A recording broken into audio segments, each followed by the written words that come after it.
بسم الله الرحمن الرحيم. أهلا ومرحبا بكم في استثمارات مشاريع الإنتاج الحيواني. نحن اليوم على عجالة نحدثكم عن برنامج عنده علاقة بالتغذية وعنده علاقة بالتسمم المعوي. تحدثنا في المحاضرة بتاعت التسمم المعوي أنه واحد من الأسباب اللي بيجيب لنا التسمم المعوي اللي هو التغذية المتعفنة أو التغذية اللي بيكون فيها فطريات. يعني الآن أنا في مزرعة دي كان فيها جد بعد ما اتقصت، جات المطر اليومين دول. نحن في الكويت معروف عندنا الأمطار، فصب فيها مطر على طول بيحصل فيه اللي هو شغل بتاعت فطريات. ودي لو انت اعطيته مباشر للأغنام بيقوم بيسبب لنا شنو يا اخوانا؟ التسمم المعوي. عشان كده الآن نحن فرشناها في الشمس، نخلي الشمس تضرب تماما وينشف تماما، بعد ذاك نقوم نعطي شنو؟ الحلال.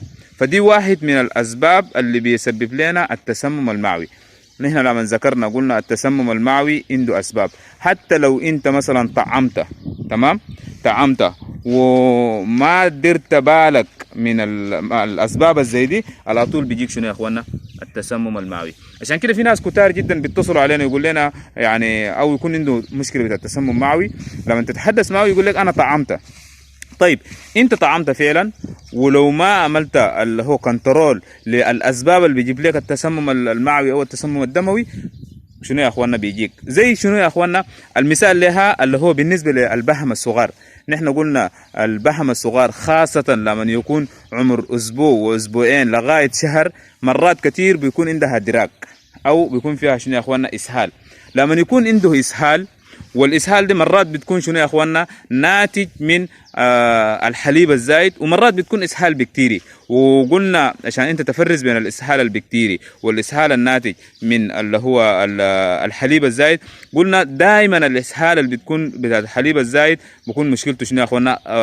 اول حاجه اصفر اللون او مايل للبياض. اما الاسهال البكتيري بتكون اول حاجه رائحته كريهه، وبيكون شنو يا اخوانا؟ فيها لونه اسود. تمام.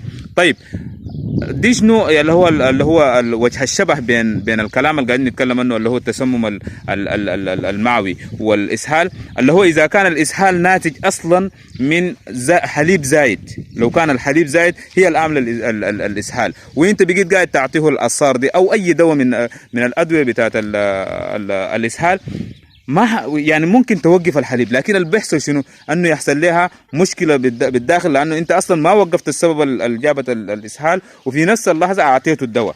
بيحصل شنو؟ بيحصل انه خلاص في النهايه بيموت يعني. فنفس الشيء ده، اذا كان انت عرفت انه السبب اللي بيجيب لك التسمم المعوي او التسمم الدموي، لو ما وقفت السبب وجيت اعطيته التطعيم وقلت والله انا اديته تطعيم وسكت على كده، بيحصل شنو يا اخوانا؟ بيحصل لك ثاني تسمم معوي، بيحصل لك تسمم دموي ومشكله. ودي المساله اللي قاعدين نتكلم عنها، اللي هو شايف السين احنا كلها بنقلبه كده، وكل فتره وثانيه تقلبه وتعرضه للشمس لغايه ما الشمس شنو؟ ينتهي، او لغايه ما ينشف تماما وتجي تاتي الحلال، بيكون ما في اشكاليه. في ناس كتار بيقول لك القيمه الغذائيه حقها بتنقص. اي نعم، احسن لك القيمه الغذائيه تنقص بسيط، ولا كمان يحصل لك شنو يا اخوانا؟ مشاكل مرضيه. لانه حتى لو حصلت لك مشاكل مرضيه، اللي بيحصل شنو؟ اللي بيحصل انك انت هتنفق عشان تنفق مال عشان شنو؟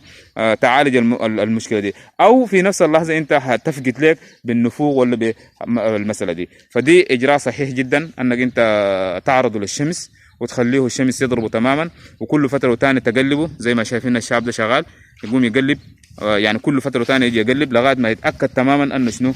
يعني بقت ناشفه، ولغايه ما الفطريات والعفن والحاجات دي كلها يخلص منه، بعدك تجي تعطيه الحلال. شكرا جزيلا للمتابعه، بارك الله فيكم وجزاكم الله خير، ونلتقي ان شاء الله في فيديو جديد.